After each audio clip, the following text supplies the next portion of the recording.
Hey everyone, welcome back to our channel app tutorial. On today's video, I'm going to show you how to filter on Muzz. It's very quick and easy, so let's get started. First, open the Muzz app on your phone. If you don't have the app yet, you can get it from Google Play Store or the Apple App Store.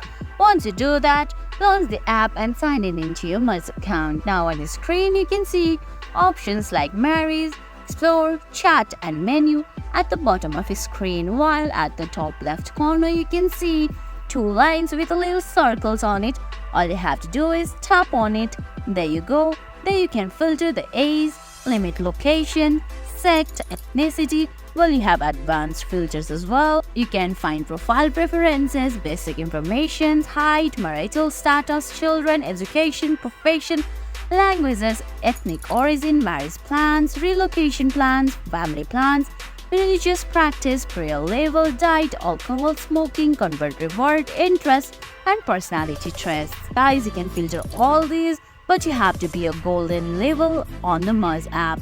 And guys, that's it. That's how you filter on Muzz. I hope you found this video helpful. If you did, please give it a thumbs up, leave a comment, subscribe to our channel, and hit that bell icon. See you in the next video.